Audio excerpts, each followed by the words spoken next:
I traveled for a full year in 2023 for just 14.5k, and that's about $40 a day.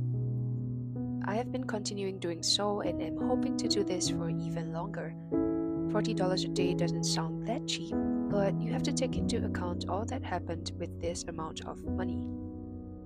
I left Singapore in the end of December 2022 and made my first stop in New York. I mean, come on, it's New York, I have to see it for myself. From there, I made my way to Canada by bus and train and landed in Arctic Canada in a city called Yellowknife. That was my base from January till about August, and in between, I made trips to Alaska for a month, as well as to Calgary and Banff. For the last quarter of the year, I then had the chance to head to Europe with a home base in northern Germany. Train travel in Europe is affordable and accessible, and hence I managed to explore several places like Budapest, Austria, and other parts of Germany. As a cherry on top of what was already a very dreamy year for me, I was privileged to have the opportunity to visit Arctic Norway in a city called Bodø.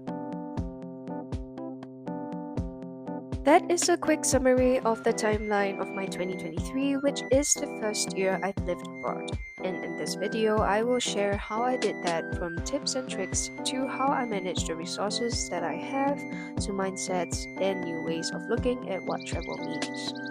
Travel does not have to be expensive, and there are ways to make it more financially sustainable. Hey, my name's Elsa, and I've spent the last 2 years living abroad, chasing unique travel adventures and intentionally looking for ways I could live a travel-based lifestyle. Along the way, I've picked up plenty of tips, tricks, and destination insights that I would love to share with you.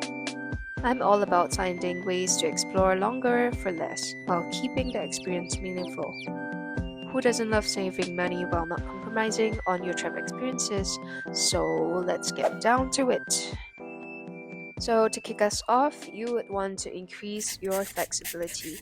Flexibility is a great tool to enable cheaper travel options.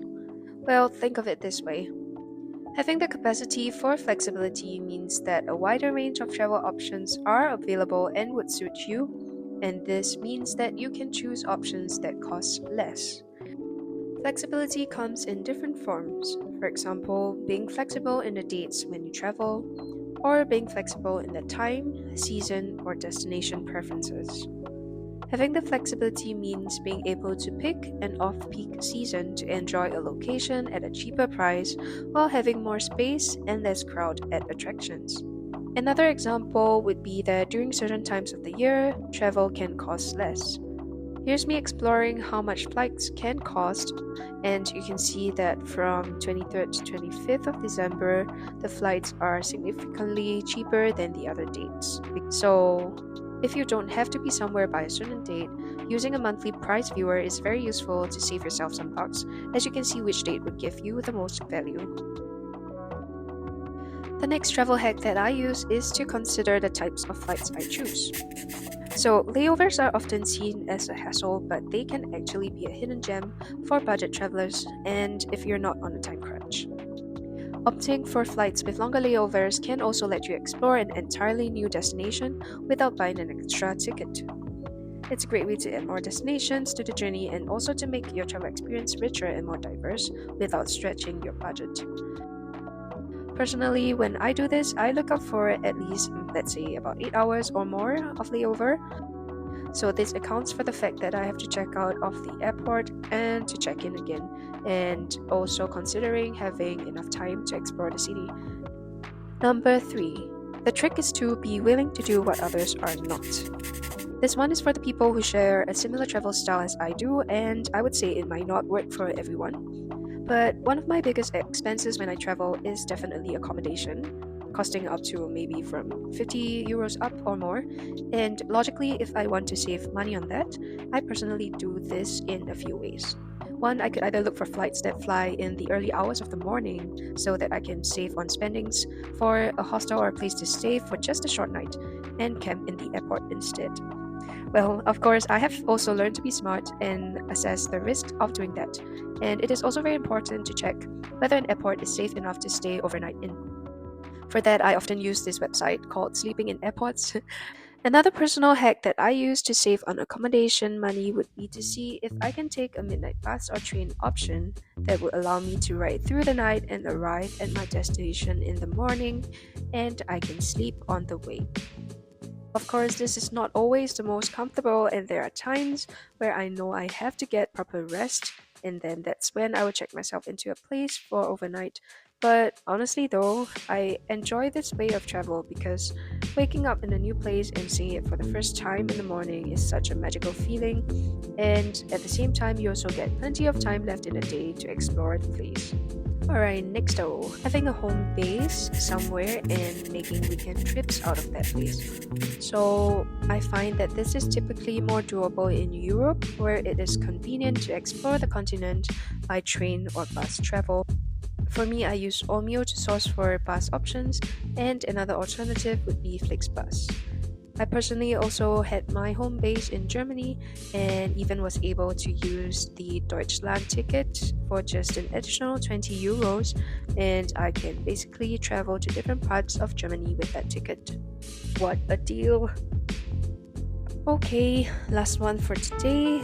That would be to reframe what traveling means to you and the way you travel. For me, most of my travel itineraries do not contain visits to paid touristic attractions. And I know that it is important for each of us to define what we value most of our travel experiences. It might not look the same for you.